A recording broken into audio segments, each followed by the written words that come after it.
Alright, welcome back guys. If it's your first time here, I'm Vision Hero Bonner bringing you guys another video. Telling you guys my part 1 of my Power Rangers retrospective on Nickelodeon during the Neo Saban era. Now, Power Rangers, something you're interested in, don't forget to hit the subscribe button down below, hit that bell icon. There's gonna be some more Power Rangers content from me moving forward. Now let's begin. So, like I said, I'm gonna be giving you guys my retrospective of Power Rangers through the Neo Saban era and into the early Hasbro era during his run on Nickelodeon. Now, like I said, I'll be doing a two-parter. This will be part 1 where I cover Samurai through Dino Charge. Then part 2 will cover Ninja Steel through Dino Fury, along with my overall thoughts regarding the Nickelodeon era. So definitely stay tuned for that. I was going to make it all one video, but it ended up getting so long that I just decided to break it up into 2 separate videos. So definitely, like I said, stick around for part 2. But let's now get into the whole retrospective of Power Rangers and its time during the Nickelodeon era. Now, like I said, Power Rangers came on to Nick in 2011. It had kind of ended. Disney finished out with RPM and didn't really have any plans for it, so it kind of disappeared for a year. But then you had Saban, who revived it and decided to start a whole new era, which is the Neo Saban era. Now that covered everything from Samurai through Ninja Steel, which after that it was acquired by Hasbro, and that's the current era we are right now with Power Rangers. Now when we look at Samurai is a weird area for me. It's one of those seasons where they had good ideas, but it just didn't translate well. One of the biggest issues I think Samurai had was the way they had the Rangers portrayed. They were very one-dimensional and didn't really have anything going on with them besides being Rangers.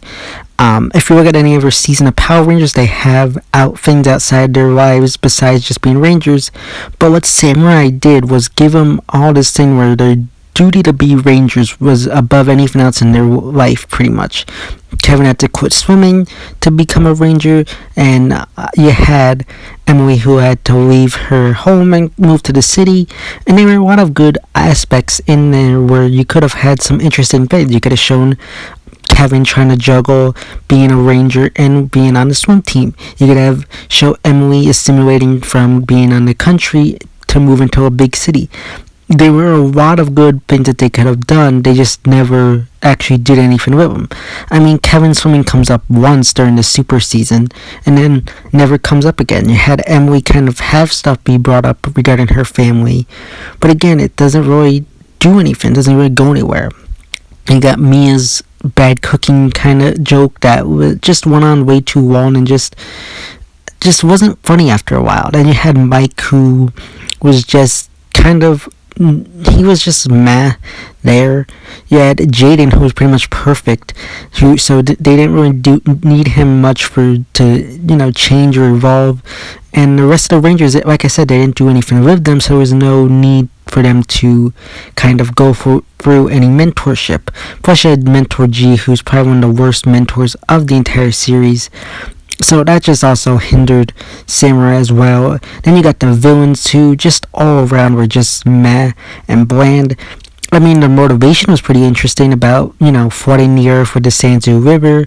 That definitely is something different and interesting.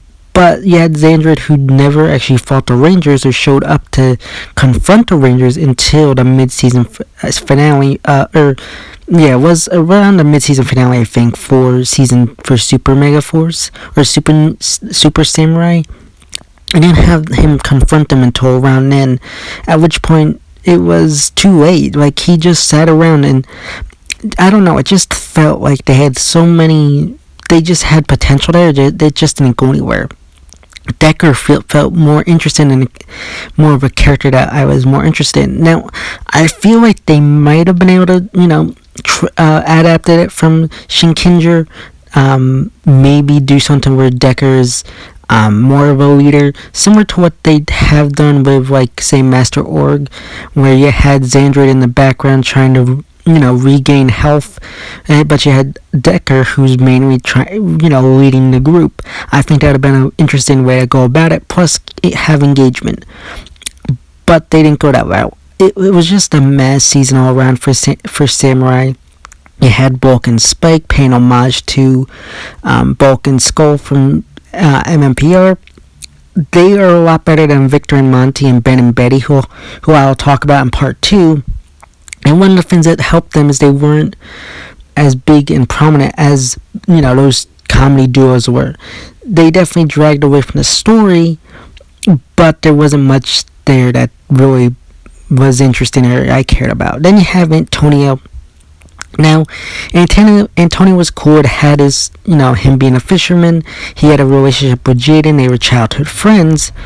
But that didn't go anywhere. Like, they could have done so much with that. Him being a friend of Jaden's from childhood. It could have brought in a lot of interesting aspects. But it didn't go anywhere. Like I'm saying, all these characters had interesting aspects that they could have built off of, but they didn't go anywhere, and they couldn't really evolve on those things due to the fact that these Rangers, didn't have anything outside of being Rangers. So it really hindered what they could have done with Samurai, and overall just kind of made it a mass season. You had Warren who showed up, but by that time, she was cool, and I liked her, being the first female Red Ranger, but again, she was introduced so late into the season, and I know that's partly due to Shinkinger, but they introduced her so late that it just kind of felt meh. There wasn't much they could do with her. I feel like they could have brought in Warren earlier, had her be around as just a character, and evolve her from there. You didn't have to bring her in that late into the season with nothing really there to care about. So it just felt like Samurai was just a mass season. It had good aspects that it could have had gone for it, but it just fell down short just due to the way of how they portrayed the Rangers pretty much having no lives outside of being Rangers. But I mean, it was meh, and it just started off the Neil Saban era with just a taste of meh, and it pretty much went downhill once we get into the other seasons of the Neil Saban era. Then we move into Megaforce and Super Megaforce, and I think this is the lowest Power Rangers can ever go. And nothing can compare to how bad both seasons were. I mean, Hasbro now has the property. Beast Morphers was good. Dino Fury is fire, and there's no way they can screw up any worse than this. It was just god awful. I mean, compared to the Samurai Rangers, these Rangers were so one-dimensional, worse than them. Half their names are just copies of the previous Rangers. You had Emma, which pretty much was Emily, Gia, Mia. Like, really, you just had carbon copies of these characters. The nerdy kid, the athletic guy, the brooding Red Ranger, the eye candy. Like, it was just all like meh. I mean, you had Troy, who had an interesting idea of him having this vision/dream of the legendary battle, but that's never really explained or expanded on. It's just that he has these visions/dreams of the legendary battle. So it just, like, if they could have connected it somehow, given us a reason why he had these dreams, it would have been better. But because we don't know why he has these dreams, it just comes off as stupid. So I just hate the way they did this. It just ended up being just an idiotic area. Then you had the villains, who is very confusing because they swap in the middle of the season. Because at first you had the War Star aliens, or the Insectoids, I think they were called, who were the main villains, and then halfway through there you got them destroyed. Then you bring in these mutant-like characters, and then so it just was weird. And then in Megaforce you got alien villains who were relatives of Rock. Rock was only the really best villain out of Megaforce. All the other ones are pretty much forgettable. You have Robo Knight. I mean, I like the concept of Robo Knight being the protector of the Earth or whatever, but it's why is he awoken now? Like, there was so much going on during the world in the past 20 years, so why didn't he wake up before then? So it just comes off as stupid. I hate the way they did that. Then you get into Super Megaforce, and then again everything just goes downhill even worse. You got Robo Knight, who disappears. You got Orion, who's brought in for the 6th Ranger. Again, interesting concept of him being an alien showing up on Earth, but again, they never do any of that whole fish out of water idea or anything like that. He just assimilates and goes to work at the juice bar or whatever it is. And they have that Ernie 2.0 that doesn't even qualify to near how great Ernie was in MMPR or the, Zordon era. It was just horrible, horrible, horrible. All the episodes paying tribute to previous Rangers were trash, except for the one for Jungle Fury. I believe that's probably the only decent one, at least in my opinion. All the other ones were pretty much bad as well. It just was just meh. The villains of Super Megaforce were also bland and forgettable. It was just all around just a bad season. You had the Ranger Keys, which are an interesting concept, but you never used Lightspeed Rescue or, the full version of In Space. You use all these past Rangers, forms just not ever adapted from Megaforce. Or for Power Rangers, they were all just Sentai that were never adapted here in the US. So it looked even stupider. I just hated the way it all went down. Then you had the Legendary Battle, which was even worse. I feel like you had Mike, Emily, Damon, and Corone who don't even have speaking roles. It just was all around bad. I think the actor who plays Leo didn't even want to be there. The Legendary Battle just looked stupid, just having all these Rangers show up to fight off a bunch of foot soldiers. It was just all around just a horrible, horrible season. The finale, like I said, was trash. And one of the issues was that it was a finale for both the Megaforce Rangers, but also paying homage to the previous season, so they just had too much going on there. And it was just a season that was there. It just was bottom of the barrel, worst season of all of the franchise. There's nothing more I can say that everybody else has already said about it. There's just no redeeming qualities. It was just a trash season all around.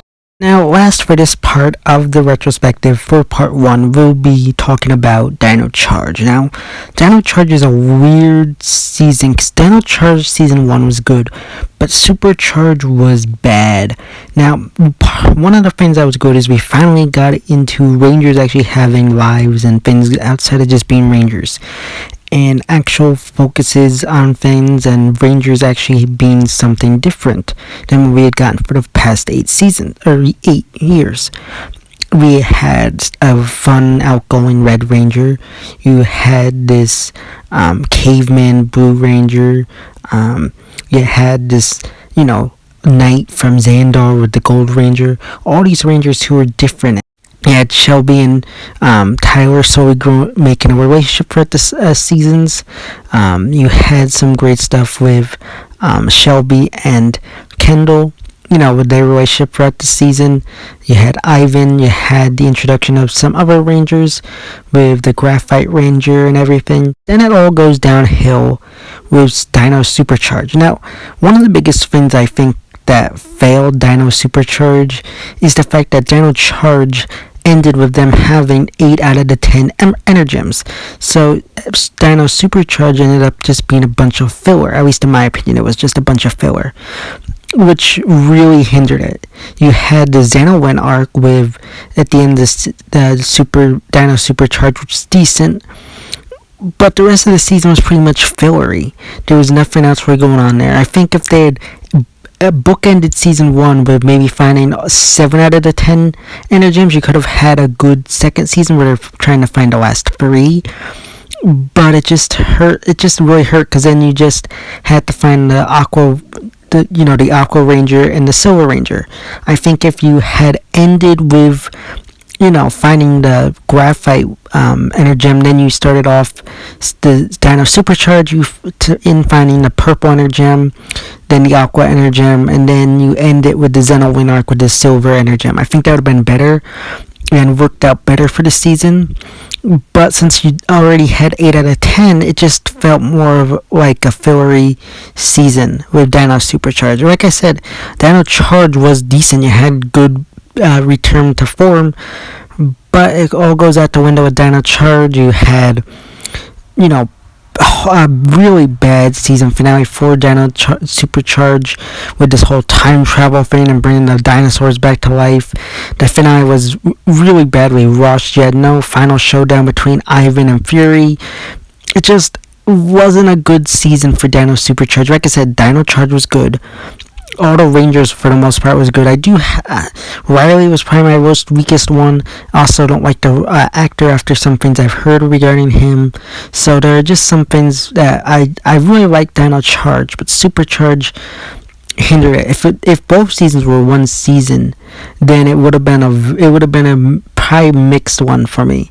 But because they were split into two separate seasons, Dino Charge looks good while Dino Supercharge looks bad. So it's a weird area.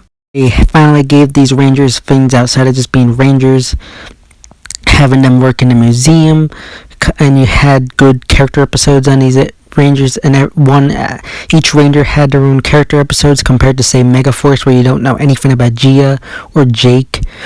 So it was definitely a good season, just ended in a bad way. If Dino Supercharge had been as good, it definitely would have been a good return to form. But since that season ended up being bad, it hurts Dino Charge more, but it doesn't hurt it enough for me to say, oh my god, Dino Charge was a bad season. It just hinders it to an extent. But overall, those are my thoughts and opinions about the first 3 seasons of the Neo Saban / Nick era. I'll be getting into the next 3 in part 2. So I know all your thoughts and opinions regarding these 3 seasons in the comment section down below. So yeah, guys, that's part 1 of my Power Rangers retrospective of the Neo Saban / Nick era. As always, if you like this video, don't forget to give it a big thumbs up and share. Don't forget to hit subscribe button down below. Hit that bell icon. Don't miss more Power Rangers content from me moving forward. And go for me on Instagram and Twitter, which is linked in that section of my YouTube channel. As always, my Vision Hero Boy Entertainment, and I'll see you next time.